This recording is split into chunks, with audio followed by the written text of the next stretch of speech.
कहते हैं दुश्मन का दुश्मन दोस्त होता है। इस दुनिया में भारत के दोस्त कम हैं, दुश्मन ज्यादा। एक देश है तुर्की। तुर्की कई मामलों में भारत के लिए दोस्ताना रुख नहीं रखता। उसने अक्सर भारत को उलझन में डालने का काम किया है।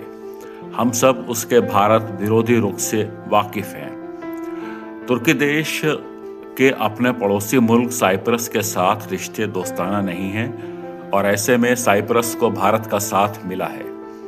हाल ही में साइप्रस की संसद की स्पीकर और युवा नेता अनिता डेमेट्रियू भारत आईं। भारत ने उनके इस दौरे को बहुत अहमियत दी। उन्होंने राष्ट्रपति द्रौपदी मुर्मू से मुलाकात की। इसके अलावा लोकसभा अध्यक्ष ओम बिरला, विदेश मंत्री जयशंकर और कई दूसरे सांसदों से मुलाकात की। आगे पढ़ने से पहले देखते हैं कि तुर्की और साइप्रस का झगड़ा क्या है।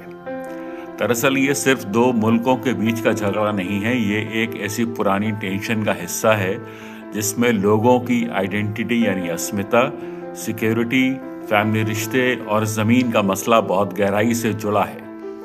ये समस्या आज की नहीं बल्कि बीते 50 साल से चली आ रही है। साइप्रस भूमध्य सागर में एक छोटा सा आइलैंड है। यहाँ पर दो समुदाय रहते हैं। एक का नाम है ग्रीक साइप्रियट, जिनकी आबादी ज्यादा थी, और दूसरे हैं तुर्क साइप्रियट। ग्रीक कम्युनिटी का सपना था कि वो लोग ग्रीस देश के साथ यानी यूनान के साथ मिल जाएं। दूसरी तरफ तुर्क कम्युनिटी चाहती थी कि साइप्रस एक आजाद मुल्क रहे और यहाँ रहने वाले दोनों समूहों को, दोनों समुदायों को बराबर के हक मिले। साल 1974 यहाँ पे एक टर्निंग पॉइंट की तरह आता है जब साइप्रस में कुछ ग्रीक ऑफिसर्स ने तख्ता पलट कर दिया। इससे नाराज तुर्की ने फौरन साइप्रस के उत्तरी हिस्से पे कब्जा कर लिया। तुर्की के इस कदम से साइप्रस हमेशा दो भागों में यानी उत्तरी हिस्सा और दक्षिणी हिस्से में बंट गया। साउथ का हिस्सा जहां ग्रीक साइप्रियट रहते हैं, इसे दुनिया के ज्यादातर देश रिपब्लिक ऑफ साइप्रस के नाम से जानते हैं और यह देश यूरोपियन यूनियन का मेंबर भी है। दूसरा हिस्सा यानी नॉर्थ का हिस्सा, नॉर्दर्न साइप्रस तुर्किश रिपब्लिक बना दिया गया और इसे केवल तुर्की ही अलग देश मानता है। दुनिया के बाकी मुल्क इसे तुर्की का अवैध कब्जा यानी इलीगल ऑक्यूपेशन मानते हैं। यही वो पॉइंट है जहां पे तुर्की और साइप्रस का झगड़ा गहरा हो जाता है। दरअसल ये सारा का सारा कॉन्फ्लिक्ट 3 पॉइंट्स पर टिका हुआ है। पहला, साउथ साइप्रस की डिमांड है कि तुर्की अपनी आर्मी वहां से हटाए और ये आइलैंड दोबारा एक हो जाए, लेकिन तुर्की इस बात को नहीं मानता। दूसरी बात, अब यहां पर एनर्जी पॉलिटिक्स ने भी प्रवेश कर लिया है। जब से भूमध्य सागर में गैस के बड़े भंडारों का पता चला तो दोनों देशों के बीच टेंशन और बढ़ गई। साइप्रस और ईयू का कहना है कि ये गैस पर उनका हक है, जबकि तुर्की कहता है कि नॉर्थ के तुर्की साइप्रियट का भी उसमें शेयर बनता है। तीसरी बात, यूरोपियन कंट्रीज और साउथ साइप्रस के लोग कहते हैं कि एक यूनाइटेड साइप्रस ही इसका सलूशन है, जबकि तुर्की चाहता है कि 2 स्टेट मॉडल यानी 2 अलग अलग आजाद मुल्क बना दिए जाएं। अब सवाल यह है कि इस सारे झगड़े में भारत कहां खड़ा है। देखिए, भारत का स्टैंड बहुत साफ है। भारत कहता है कि वह साइप्रस की आजादी और एकता का समर्थन करता है। भारत नॉर्थ साइप्रस यानी तुर्की के कंट्रोल वाले इलाके को अलग देश के तौर पे नहीं मानता। वो हमेशा कहता है कि यह मसला शांति से और बातचीत से हल हो।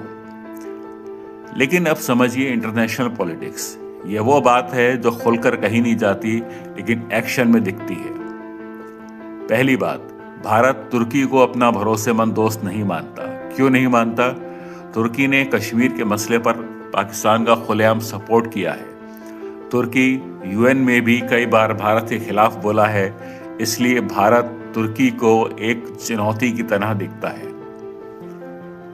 दूसरी बात, अगर हिंदुस्तान साइप्रस को सपोर्ट करता है तो ये तुर्की पर दबाव बनाने का तरीका है। ये जैसे को तैसा वाली कूटनीति है। अगर तुर्की कश्मीर पर बोलता है तो भारत भी साइप्रस पर तुर्की की पोजीशन को कमजोर करता है। यह है भारत का डिप्लोमेसी का जवाब डिप्लोमेसी से। इसलिए आप देखेंगे कि बीते कुछ सालों में भारत और साइप्रस के रिश्ते बहुत मजबूत हुए हैं। साल 2017-18 का दौर था जब दोनों देशों के राष्ट्रपतियों ने एक दूसरे के मुल्कों का दौरा किया। 2022 में भारत के विदेश मंत्री जयशंकर साइप्रस पहुंचे और वहां 3 बड़े समझौते हुए। इससे पता चला कि रिश्ता सिर्फ पैसे या कल्चर तक नहीं बल्कि अब सिक्योरिटी से भी जुड़ रहा है। और फिर जून 2025 का ऐतिहासिक इवेंट जब भारतीय प्रधानमंत्री ने साइप्रस का दौरा किया, जो लगभग 20 साल बाद किसी भारतीय प्रधानमंत्री का साइप्रस का दौरा था।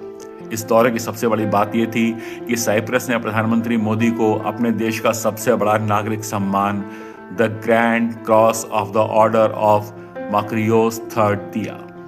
इसका सीधा नतीजा ये है कि भारत साइप्रस के रिश्ते सिर्फ औपचारिकता से आगे निकलकर एक स्ट्रेटेजिक पार्टनरशिप का रोल प्ले कर रहे हैं। भारत साइप्रस को यूरोप तक पहुंचने का अहम जरिया मानता है और तुर्की को कंट्रोल करने का एक तरीका भी। धन्यवाद।